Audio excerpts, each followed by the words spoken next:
Where I'd put everything if I won $100 million. The Grand Theft Auto strategy. Brandon Gentili here. I used to play a controversial video game called Grand Theft Auto back in college. There was a stock market in that game, and you could also buy real estate all around the Los Angeles area, though they didn't call it Los Angeles, but it was the Los Angeles and Las Vegas area. You were a bank robber in the game. You complete heists, and you had about $5 to $10 million or so when you completed the main storyline, something like that. The beauty of the game was you could go around causing mass chaos for endless hours. You could buy all kinds of military vehicles, planes, weapons, fighter jets, helicopters, etc. And you can imagine they were pretty expensive. I didn't want to use cheat codes, so I wanted a way to make my loot, $10 million, last forever, or as long as I played the game. So this was around the time I started studying Robert Kiyosaki 10, 12 years ago. And I was studying about using your money to leverage it and make money with your money, and assets pay for your liabilities, etc. So I did what I now call the Grand Theft Auto strategy. I took 90% of that cash, and we got to live on 5 to 10% of that cash still day to day for a while. And I took 90% of that cash, I invested it in the stock market in some undervalued stocks of companies who had just seen mayhem in the actual game, believe it or not. That's how the game actually worked. And you could actually sit there and the price of the stocks would go down because there's chaos, things blowing up, so the stock would go down. And I waited, and they were bought them for pennies or whatever, and then they, in a few months in game time, the stock started to come back, and some went through the roof. And I sold out and made about $1 billion. The trick, even in a game like that, is $1 billion can go very quickly. Obviously, buying anything at your fingertips at any time, just like real life, if you had that money, right? So you can think the Vanderbilts, the Rockefellers. The Rockefellers still have their money generations later because they kept buying assets and they kept investing wisely. Where the Vanderbilts, there's almost no wealth at all left in that family after 100, 150 years. They were one of the wealthiest families in the world, but have literally nothing to show for it because they didn't put the proper plans in place and didn't teach their kids how to take care of their wealth. So what was a college kid to do? I went around and bought up the 30 or 40 pieces of real estate then, and the businesses around Los Angeles, like cinemas, movie theaters, car washes, and apartment buildings, huge high rises. I went around and bought up those real estate assets. And once a week, I would get a message on my character's cell phone from my property management company about the rent checks coming into my account. It was about 250 to 500 grand a week in cash flow that would be deposited into my account. That's the plan for real life as well. This is why most people, like lottery winners or athletes that come into large sums of money, go broke or in financial trouble very quickly. Their context regarding money and financial literacy is not grown, and they do not understand how to make money or to keep it. I just talked to one of my good buddies the other day who I grew up playing hockey with, and he helps manage a lot of professional athletes' money. And it's the same song and dance. And he has a bunch of athletes in many sports, and they have a very hard time understanding that. We're not taught how to do that. So they have a very hard time. That's what he's there for, is to help them manage their money. And he has just been having to do that because most of them don't. He's telling me crazy story after crazy story of guys that they think they're going to play forever. And it's just not the case. They're not going to play for that long. And you need something in order to make that money last forever, hopefully for generations. So the life lesson here is that I've learned in my life that it is hard to obtain that which ye hath no plan to achieve. Money goes where it's liked and stays where it's cared for, as the saying goes. Only when we increase our financial IQ can we then appropriately handle money and grow it. And again, you're not going to find this in school. You have to teach your children this, and you have to teach your employees this, you have to teach the people around you. You have to then do this, because the more resilient and independent we can be and not sit there and just waiting for entitlements and just banking on the government to give us our wealth or print currency up from us, if the more we can become prosperous and wealthy and independent, the less we need government, the more limited the government is. And then the less we need them, the smaller it becomes. And then the more freedom we have in our life, the more liberty we have, the more prosperity we all have. A Tale of Two Financial IQs, a really quick story as well. Who did it better? There was a story just recently of an Australian woman, and I believe it was two women actually, who got $10 million in crypto by mistake. It was just the employees were refunding the money at one of the big exchanges, and then gave them $10 million accidentally. It was supposed to be like 100. Or they put in like an account number instead of the money they were supposed to get back, or the currency they were supposed to get back. And instead of going and buying assets with it, they, using the GTA strategy, the Grand Theft Auto strategy, they went and bought a mansion. And again, that just shows a lack of education and understanding. Now, a court's ordering them to give the currency back anyway and to give that wealth back. But again, they showed their hand. They showed they didn't even understand what to do with the wealth, and that's why they didn't have money to invest, because they didn't even know how to get it in the first place or keep it. Then there's Donald Trump, who, love him or hate him, was given $1 million or $2 million or whatever it was, a couple $1 million, and turned it into billions. There's very few people that can do that. I mean, there's, like we said, there's athletes we just talked about in every sport. Most of them are broke or financial trouble within 3 to 5 years out of the league. So, is Donald Trump smart? You bet he is. He knows how to make money with money because he's done it. And there's very few that can do it. Henry Ford was very famous for saying this as well. The reporters are coming to him and saying, "Oh, if we just take all your money, then you wouldn't be that wealthy. All your employees do all the work for you, and you just wouldn't be that wealthy." And he's like, "Good, take it." He's like, "I will be wealthier in 5 years from now than I would be if I just kept going today. If you take it all from me, I'll be wealthier because I can restart with all my knowledge I have now because it's up here." That's the difference. The currency in your bank account or the money you own of Bitcoin or gold and silver, that's not what makes you wealthy. That's just a scoreboard. Up here is what makes you wealthy. The 6 inches between your ears. That's the difference. So again, Trump took the cash, bought more assets, which pay for his lifestyle and his family for generations. So if I were given that cash, what would be the first moves that I make? My allocation of what I would do to ensure my family had wealth for 10 generations. The $100 million plan. First, it would be $10 million to charity. Hard to receive if you aren't generous in giving of your time and wealth. Tithing 10% to thank God for the resources you have been given. And that would immediately be one of the things I do first is to do that and make sure that is going back to give thanks. And 30 million, the next thing would be about, say 20 or 30 million. Again, these are rounding numbers, but 20, 30 million to commercial real estate. I would be buying apartments on my own. I'd be syndicating deals and pulling other money together. So buying, spending 5 million, investing 5 million and pulling together another 10 million or 15 million, buying, a 30 or 40 or $60 million building. So I'd be able to do that, 3, 4, 5 times and continually build up the passive income and make more wealth for other people as we bring in more limited partners. The thing that we're going to do more and more going forward is someone like you reading this, if you have money laying around making 0.001% in your bank account and you have 25 or 25 grand or 250 grand or whatever it is, 2.5 million sitting in an account somewhere and it's not making anything, or it's making very little in whatever it might be, and you want to actually get a real solid return on real tangible things like real estate, well then we can take that money, syndicate it, we put it together, and then we go and invest it. So that is a huge component of what we're going to do going forward, and it'll be self-storage. We'll probably get into hotel type stuff someday. That's going to be longer down the road, but in the beginning it's going to be a lot of apartments, some self-storage, some little bit of mobile home parks as we go, but then eventually it'll probably be some senior housing, car washes, laundromats, stuff like that. $5 million to our Mitten Made Properties business, and again, that's a little bit just for the really the marketing end. The business we have going today, helping people buy and sell. But as we transition more into the private equity side, like I just mentioned in the syndication world, we'll need the ability to hire our property managers or build up our property management side of the business if we acquire a business and stuff like that. I've talked to some of our property managers about what their plans are. So maybe we acquire their business, and that's to buy out their company and then hire more people and increase the technology. Maybe it's going and marketing more to hire more employees or whatever it may be. So that $5 million will be allocated there. $7 million will be for our compound to live on. And the land there, I would love to have hundreds of acres and to farm that again, turn that liability.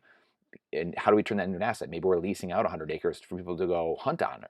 Maybe we own 300 acres up north and a lot of it's in farming or leasing out or whatever it might be. But that will have a house that we love and that we can grow up on and have and house people if need be and entertain people, and we can lease some of it out, like I said, for farming, hunting, whatever it might be.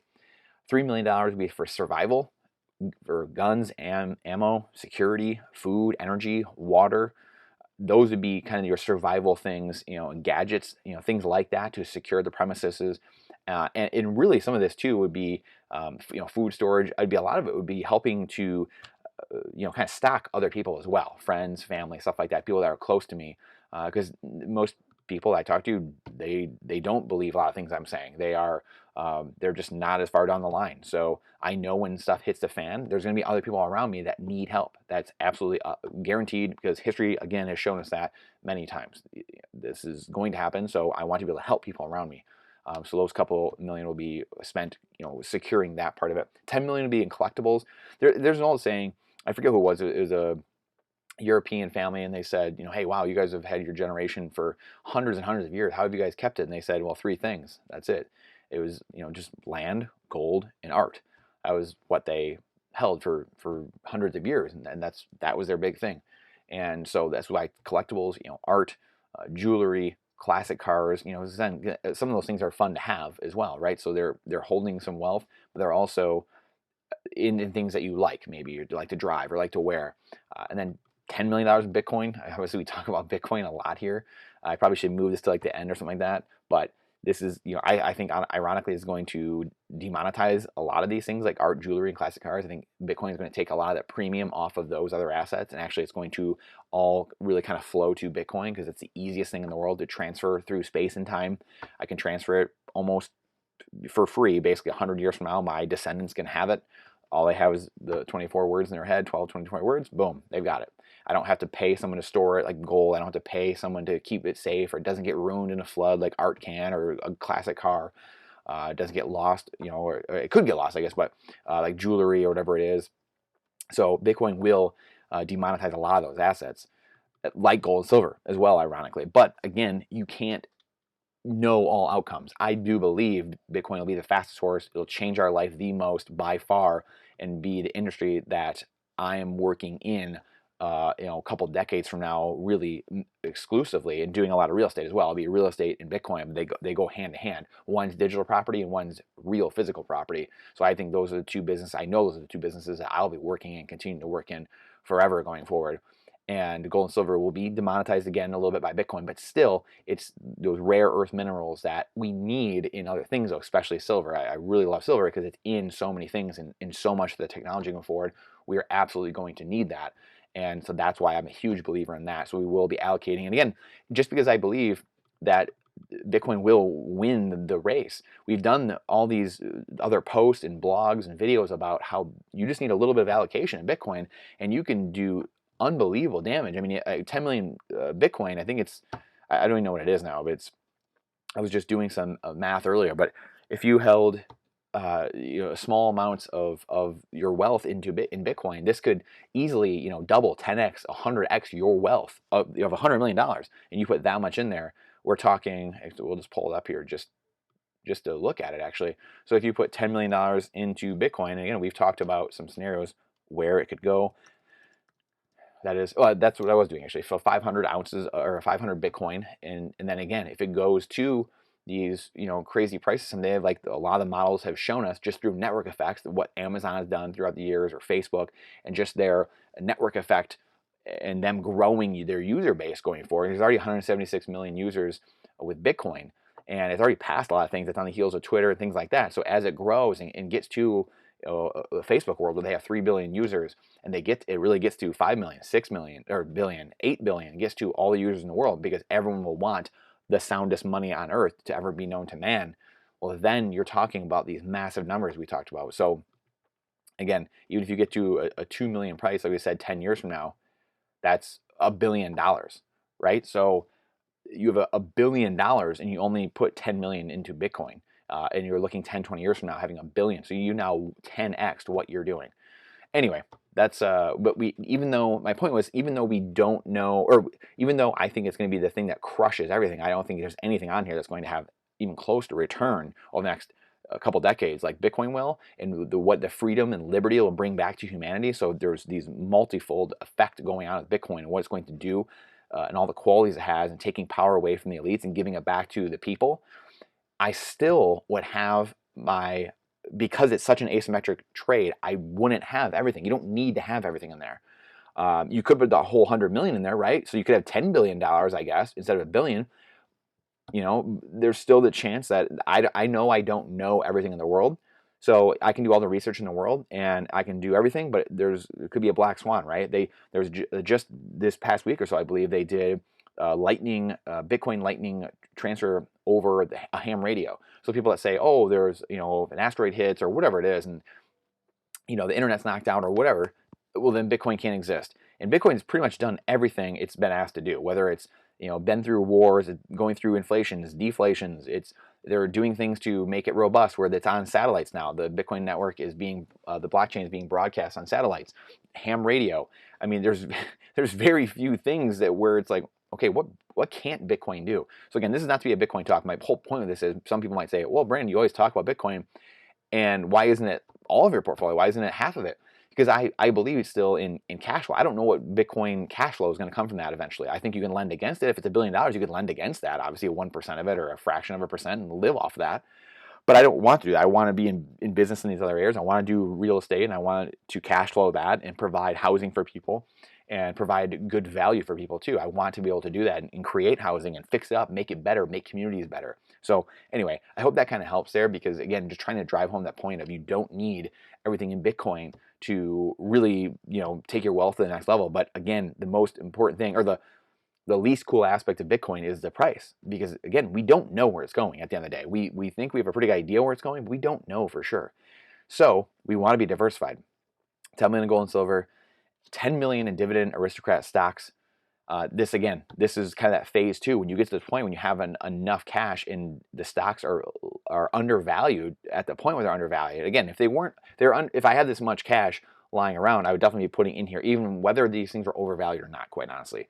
I would want to be very diversified. And you notice here, it doesn't say, oh, I want this ETF and I want that ETF and I want that mutual fund and I want those bonds. That's the 60-40, 40-60. This is this portfolio for 40, 50 years that has been shilled on the average person, on the average retiree, pension guy, gal, whoever. And that is just to make Wall Street money. So you can tell in here, again, I show every month, which we're going to do that this week, the new investment update. And I go through and I do all where my investments are at, all the asset classes. Someone who's in a pension or 401k, their whole pie would just be one color because it's all in paper assets. Where mine is all these different colors, the pie, because it's all different asset classes. You're creating people have all kinds of different things they call them, dragon portfolio, and all these different portfolios. They call these different things, but it's just to be diversified.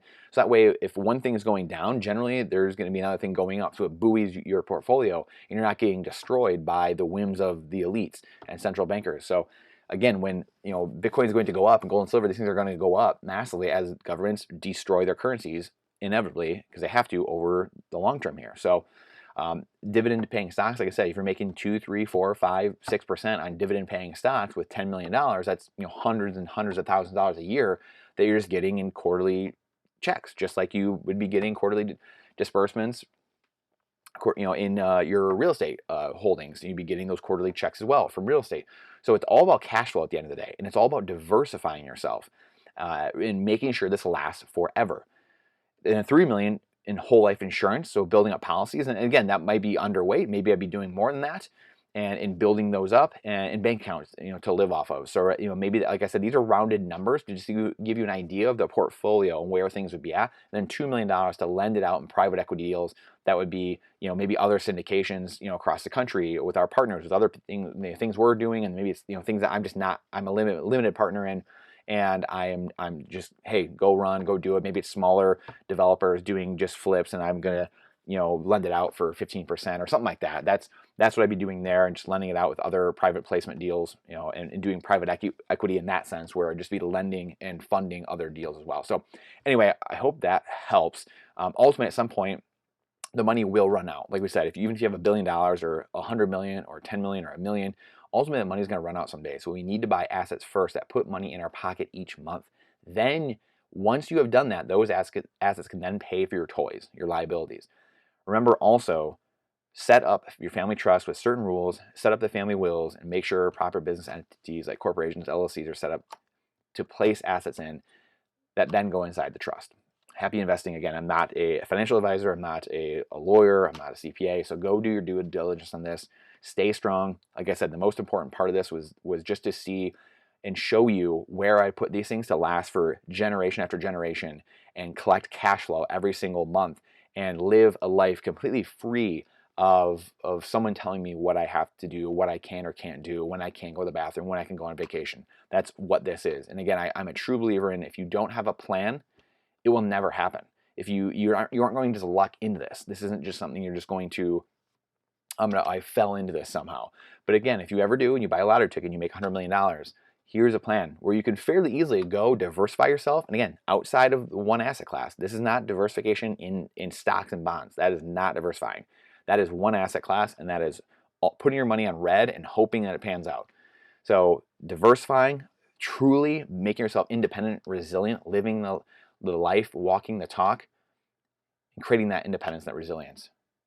Appreciate you guys more than anything. Please go check out my other video and blog we just did on how to obtain that $100 million. So again, if you're not a lottery winner, if you're not playing, on the ATP or something like that, or the PGA Tour or something, and you can't just make $100 million next week, how are we going to attain that? Well, a lot of it's going to be through investing. It's going to be through the commercial real estate we are doing and our investment company, and then also Bitcoin. Like I said, our plan is to have 10 to 20 Bitcoin, and that's going to increase in value a ton. Our gold and silver is going to pay out over time, and that insurance hedge. So all these things are going to pay out over time. And then what we'll do is we'll then put this action plan into effect. So I appreciate you guys more than anything. Like I said, go check out that last video about how we plan to obtain $100 million.